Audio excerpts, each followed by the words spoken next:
ದತ್ತಿನಿಧಿ ಪ್ರಶಸ್ತಿ ಪ್ರದಾನ ಹಾಗೂ ಕನ್ನಡ ಸಂಸ್ಕೃತಿ ಉತ್ಸವ ಕಾರ್ಯಕ್ರಮ ಶನಿವಾರ ಗಡಿನಾಡು ಕಾಸರಗೋಡಿನಲ್ಲಿ ನಡೆದಿದೆ.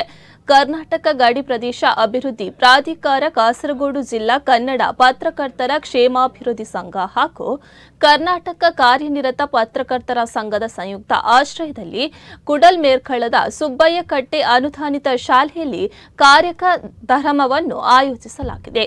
ಕಾರ್ಯಕ್ರಮವನ್ನು ಉದ್ಘಾಟಿಸಿ ಮಾತನಾಡಿದ ಕರ್ನಾಟಕ ಗಡಿ ಪ್ರದೇಶ ಅಭಿವೃದ್ಧಿ ಪ್ರಾಧಿಕಾರದ ಅಧ್ಯಕ್ಷ ಸೋಮಣ್ಣ ಬೇವಿನ ಮರದ ಅವರು, ಕಾಸರಗೋಡು ಸೇರಿದಂತೆ ಕರ್ನಾಟಕದ 6 ಗಡಿನಾಡು ಪ್ರದೇಶಗಳ ಕನ್ನಡ ಶಾಲೆಗಳ ಮೂಲಸೌಕರ್ಯ ಅಭಿವೃದ್ಧಿಗೆ ಹೆಚ್ಚಿನ ಅನುದಾನ ಒದಗಿಸುವ ಕುರಿತು ಮುಖ್ಯಮಂತ್ರಿ ಸಿದ್ದರಾಮಯ್ಯ ಅವರು ಸಕಾರಾತ್ಮಕ ಸ್ಪಂದನೆ ನೀಡಿದ್ದಾರೆ. ಗಡಿನಾಡ ಕನ್ನಡಿಗರ ಹಿತರಕ್ಷಣೆಗೆ ರಾಜ್ಯ ಸರ್ಕಾರ ಬದ್ಧವಾಗಿದೆ ಎಂದು ಹೇಳಿದ್ದಾರೆ.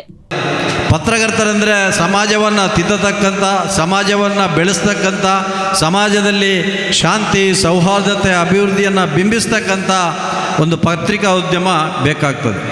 ಪತ್ರಕರ್ತರು ಬಹುಶಃ ನಾನು ಹಲವಾರು ಮಲಯಾಳ ಪತ್ರವನ್ನು ಮತ್ತು ಕನ್ನಡ ಪತ್ರವನ್ನು ಎಲ್ಲ ಪತ್ರವನ್ನು ನಾನು ಓದ್ತೇನೆ. ಬಹುಶಃ 9 ಪತ್ರಿಕೆಯನ್ನು ದಿವಸ ಓದ್ತಕ್ಕಂಥವ್ರು. ಅದರಲ್ಲಿ ಮಲಯಾಳದ 3 ಪ್ರಮುಖ ಪತ್ರಿಕೆಗಳಾದ ಮನೋರಮ, ಮಾತೃಭೂಮಿ ಮತ್ತು ಮಾಧ್ಯಮ. ಅಲ್ಲಿ ಕೆಲವು ಲೇಖನಗಳು ಒಂದೊಂದು ವಿಷಯಗಳ ಬಗ್ಗೆ ಸವಿಸ್ತಾರವಾದ ಲೇಖನ ಮತ್ತು ಅಭಿವೃದ್ಧಿ ಬಗ್ಗೆ ಚಿಂತನೆ ಮತ್ತು ರಾಜಕೀಯ ಧುರೀಣರಿರ್ಬೋದು, ಬೇರೆ ಬೇರೆ ಕ್ಷೇತ್ರದ ಧುರೀಣರಿರ್ಬೋದು, ತಪ್ಪನ್ನು ಮಾಡಿದಾಗ ಎತ್ತಿ ಹಿಡಿಯತಕ್ಕಂಥ ಕೆಲಸ ಆಗ್ತದೆ. ಕರ್ನಾಟಕದಲ್ಲಿ ಆಗುವುದಿಲ್ಲ ಅಂತ ಹೇಳಿ ಅಲ್ಲ, ಆಗ್ತದೆ, ಎಲ್ಲ ಕಡೆ ಆಗ್ತಾ ಇದೆ.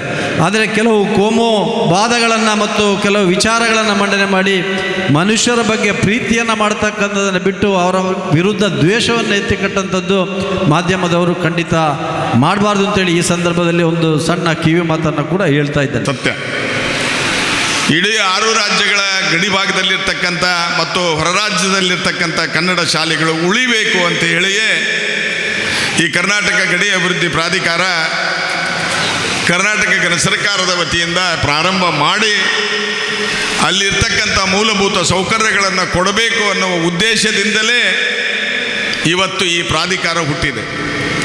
ಅದಕ್ಕೆ ಈ ಭಾಗದ ಸದಸ್ಯರು ಸುಬ್ಬಯ್ಯ ಕಟ್ಟೆಯವರು ಇದ್ದಾರೆ. ಅವರು ಸಹ ಪದೇ ಪದೇ ಕಾಸರಗೋಡಿನಲ್ಲಿರ್ತಕ್ಕಂಥ ಕನ್ನಡದ ಬಗ್ಗೆ, ಕನ್ನಡದ ಶಾಲೆಗಳ ಬಗ್ಗೆ, ಕನ್ನಡದ ಹಲವಾರು ವಿಷಯಗಳ ಬಗ್ಗೆ ಚರ್ಚೆಯನ್ನು ಮಾಡ್ತಾರೆ.